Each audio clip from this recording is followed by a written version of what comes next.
అంటే ఇలా రేవంత్ రెడ్డి విద్యాశాఖ మంత్రిగా ఉన్నాడు. రేవంత్ రెడ్డి మాట్లాడితే బూతులు మాట్లాడుతున్నాడు. నువ్వే ఈ రాష్ట్రానికి విద్యాశాఖ మంత్రివి, నువ్వే ఈ రాష్ట్రానికి ముఖ్యమంత్రివి. గా అనాథ పిల్లలు, ఈ అర్బన్ రెసిడెన్షియల్ స్కూల్ అంటే బ్రిడ్జ్ స్కూల్లో ఉండే పిల్లలు అనాథ పిల్లలు, ముఖ్యంగా తల్లి తండ్రి లేని పిల్లలు. ఈ అనాథ పిల్లలకు కడుపు నుండి అన్నం పెట్టే చేతనైతలేదా నీకు? ఈ అనాథ పిల్లలకు కాస్మెటిక్ ఛార్జెస్ ఇవ్వడం చేతనైతలేదా? మాటలు పెద్ద పెద్దగా మాట్లాడతావు కదా. నేను చెట్టుకు కట్టేసి లాగులో తొండలు జొరగొడితే అప్పుడు అర్థమవుతుంది నీకు. ఈ అనాథ పిల్లలకు కూడా అన్నం పెట్టని రేవంత్ రెడ్డిని కొరడా దెబ్బలు కొట్టినా తక్కువే, చెట్టుకు కట్టేసి లాగులో తొండలు జొరగొట్టినా తక్కువే. నీకే మాట్లాడొస్తుందా? మాకు మాట్లాడరాదా? నిన్న కేసీఆర్ గారు వచ్చి మన రాష్ట్రానికి నీళ్లలో అన్యాయం జరుగుతుందని, కేసీఆర్ గారు వచ్చి మహిళలకు మహాలక్ష్మి కింద 2500 ఇస్తా అన్నావు, ఇంకా ఎందుకు ఇవ్వలేదని, బాండ్ పేపర్ మీద రాసిచ్చి అవ్వాతాతలకు డిసెంబర్లోనే 4000 పెన్షన్ ఇస్తా అన్నావు. 2 ఏళ్లు అయింది. ఆనాడు బీఆర్ఎస్ గెలిచిన మొదటి కేబినెట్ లోనే పింఛన్ 2000 చేస్తా అంటే బరాబర్ ఫస్ట్ కేబినెట్ లో మొదటి నెలలోనే 2000 ఇచ్చినాం. నువ్వు 2 ఏళ్లు అయింది, 4000 ఎప్పుడు ఇస్తావు అని కేసీఆర్ గారు అన్నారు. నువ్వు మాట్లాడిన బూతులేంది, నువ్వు మాట్లాడిన మాటలేంది? నువ్వేమో విద్యాశాఖ మంత్రి, నేను ఉద్ధరిస్తా, నాకు విద్య మీద ప్రేమ, పేదలంటే ప్రేమ అన్నావు. ఏం ప్రేమ నీది? 4 నెలలకెళ్ళి మెస్ బిల్ ఇవ్వకపోవడం, 4 నెలల నుంచి కటింగ్కో కొబ్బరి నూనెకో కాస్మెటిక్ ఛార్జెస్ ఇవ్వకపోవడం, ఇదేనా పిల్లల మీద నీకున్న ప్రేమ? అంటే నీకు తొండాల లాగులు జొరగొట్టాడు ఎవరు లేడనా నీ లాగుల? టైం వస్తుంది బిడ్డ, నువ్వేదో బిర్ర వీగుతున్నావు, అహంకారంతో కళ్ళు నెత్తికెక్కి మాట్లాడుతున్నావు. మళ్ళీ గెలుస్తా, 2/3 గెలుస్తా అని పెద్ద శపథాలు చేస్తున్నా అని మాట్లాడుతున్నావు. వెనకడ కూడా గిట్లనే శపథం చేసినావు. కొడంగల్లో ఓడిపోతే రాజకీయ సన్యాసం తీసుకుంటా అన్నావు. పొల్లు ఒడగొట్లే నిన్ను కొడంగల్లో. రాజకీయ సన్యాసం తీసుకున్నావా? మాట తప్పినవా? మాట తప్పినవు నువ్వు. మాట తప్పుడు నీకు అలవాటు, పార్టీలు మారుడు నీకు అలవాటు, పదవులు కొనుక్కోవడం నీకు అలవాటు, కమిషన్లు కొట్టుడు నీకు అలవాటు, చిల్లర మాటలు మాట్లాడు నీకు అలవాటు. ఎందుకు ఈ పిచ్చి మాటలు మాట్లాడుతున్నావు? ఇలా పిల్లలకు ఓ బ్లాంకెట్ లేదు, వేడి నీళ్లు లేవు, కాస్మెటిక్ ఛార్జెస్ లేవు, 4 నెలలకెళ్ళి మెస్ బిల్లు లేదు. ఆ పిల్లల్ని ఇంత గోసపెడుతున్నావు. ఇది పాఠశాల విద్యాశాఖ మంత్రిగా నీ శాఖ కిందికే వస్తుంది.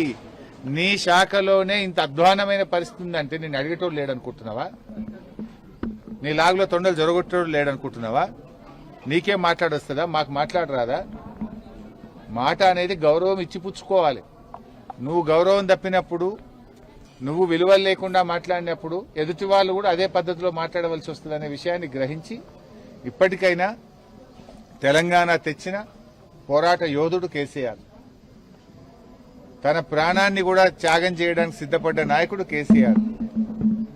ఎంపీ పదవిని, కేంద్ర మంత్రి పదవిని, రాష్ట్ర డిప్యూటీ స్పీకర్ పదవిని, ఎమ్మెల్యే పదవులను గడ్డిపోచలాగా వదిలి పోరాడి తెలంగాణ తెస్తే నువ్వు ముఖ్యమంత్రి అయ్యావు. కేసీఆర్ లేకపోతే తెలంగాణ ఎక్కడిది? తెలంగాణ లేకపోతే నీ జీవితంలో నువ్వు ముఖ్యమంత్రి అవుతావా?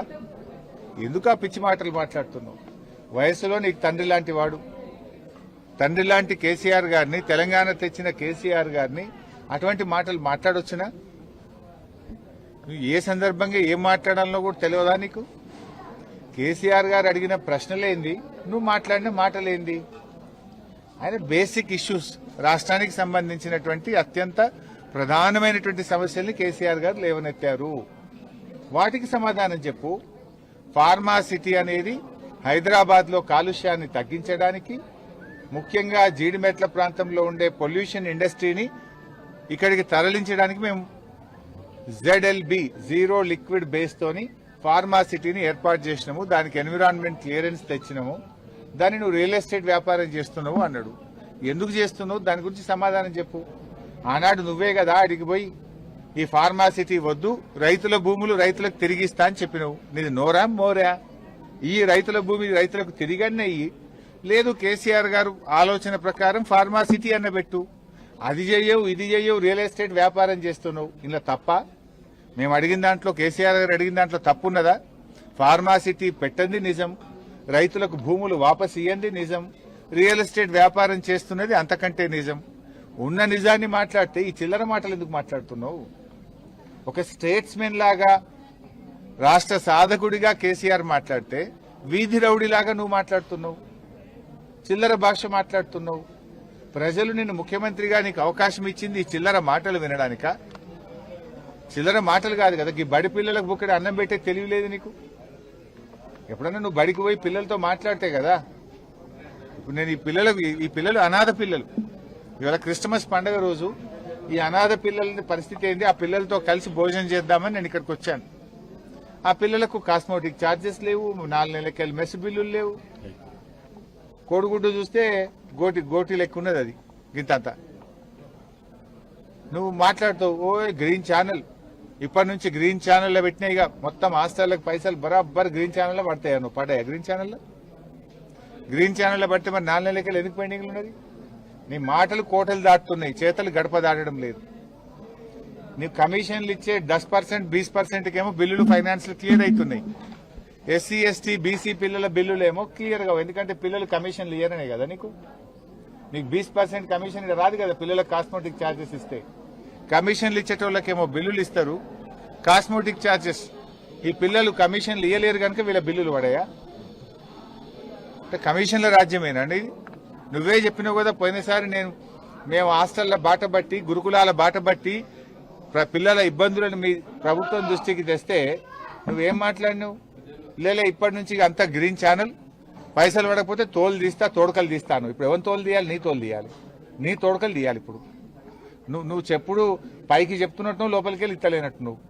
ఇప్పుడు ఎవరు తోలు తీయాలి, ఎవరు తోడకలు తీయాలి అడుగుతున్నా రేవంత్ రెడ్డిని. నువ్వే కదా విద్యాశాఖ మంత్రివి, నువ్వే కదా ఫెయిల్యూర్ ముఖ్యమంత్రివి. మరి ఎవరిని తోలు తీయాలి, ఎవరిని తోడకలు తీయాలని అడుగుతా ఉన్నా. చిల్లర మాటలు మాను.